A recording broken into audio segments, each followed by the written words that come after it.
I'm back. It's been a couple months and I'm finally settled in. We moved. I'm in my room now with my sister. So, life is settling down again. And I wanted to make another video because I miss doing this. I really have a lot to say. And I need to do this. It just makes me so happy to share this.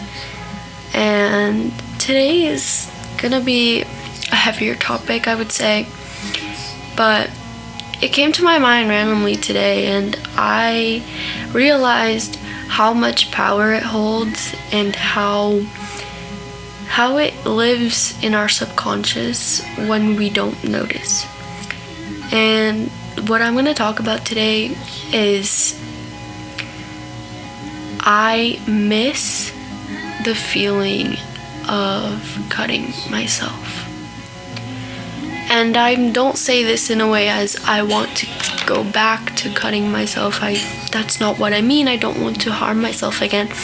But the feeling you get when you fall into this rabbit hole is a feeling of no other. You forget what relieves stress. Things don't just relieve your stress, but they completely take it away. And not in a good way. You can't just make stress disappear. You can't just make sadness disappear. You can't make trauma disappear. And the deeper you cut won't change that. When I say I miss cutting myself, isn't because I miss the blade. It's not because I miss the scars. It's because I miss the fact that I was so helpless, that people were surrounding me with attention. And that may sound problematic, and it is. And that's why so many people don't understand. They're like, I don't get it. Why do you do this? You're just harming yourself. But at the end of the day, nothing hurts more than your own thoughts and feelings. Nothing hurts more than the pain you feel when you shouldn't. Nothing hurts more than the guilt of being sad. And when we look at our scars and when we look back into our past, we remember the relief we felt as we took that guilt and stress away. Our scars symbolize the things that we made through and that we were able to get over. And no one should be ashamed, no one should be scared or sad for the fact they have scars. These are just reminders that you have made it through the worst of the worst, and you can definitely make it through this. I miss cutting myself, yeah, but I don't miss the stinging after. I don't miss the disappointment and the desperation on my mom's face. I don't miss that. You look down after you're breathless, sitting on the floor of your bathroom, and you look down and when you finally stopped crying and all your breath and all the air in your lungs is gone and all you can feel is relief, you look down and cry even harder. Because no matter how much you think you can relieve in and take out on your own skin, it'll always come back worse. And it'll come back doubled. We can all make it. And I believe in every single person out there. If you're 10, if you're 15, if you're 20, if you're 30, if you're 60, if you're 50, everyone can make it out. And no matter how many times I see my scars, I miss it. Of course I miss it. It was such an easy fix, such an easy stress reliever. It was so easy. That's what we're missing. Being happy and, being okay isn't easy. People have faked it for so long. Just be happy, just smile, just get over it. It's not like that. It's not easy.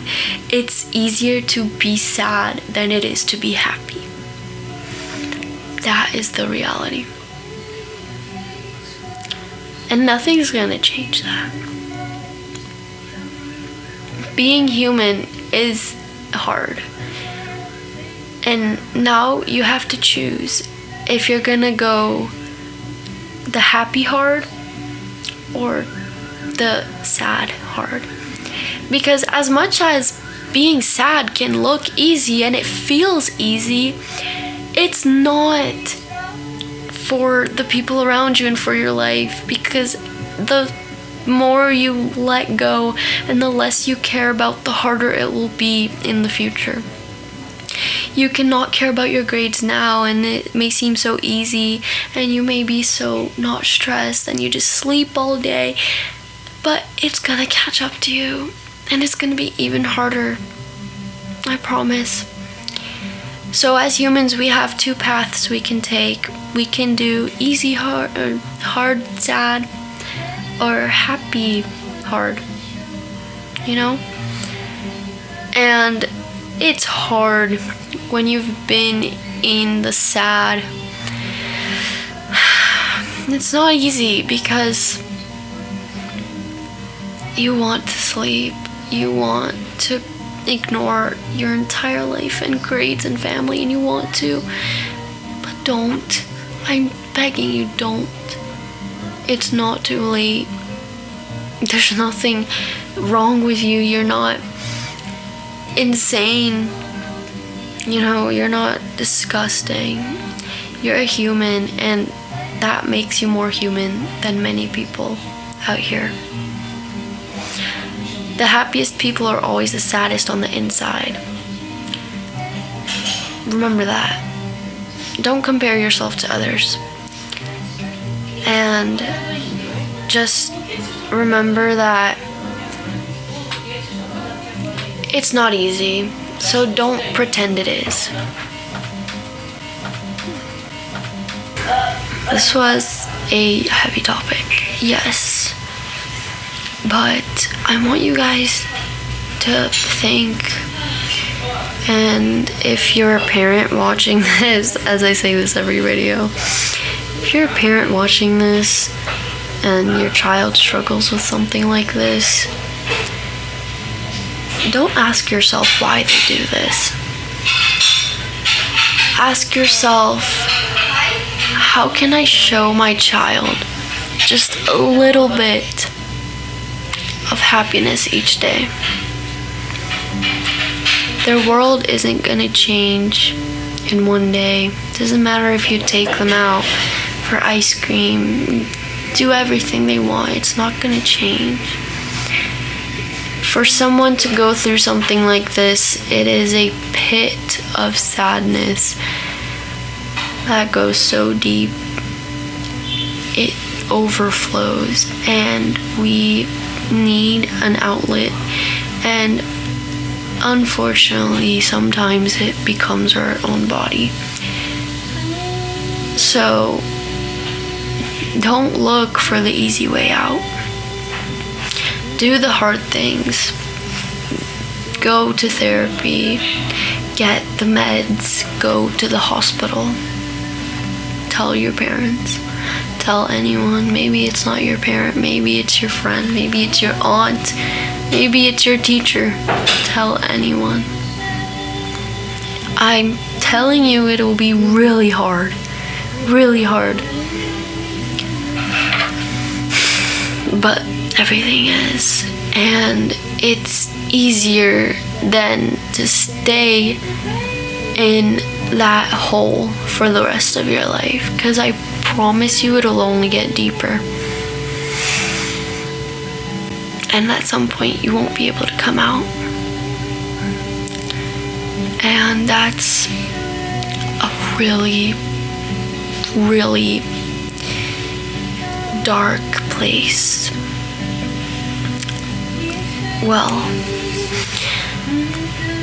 I hope this resonates with some of you guys, and I hope it made sense.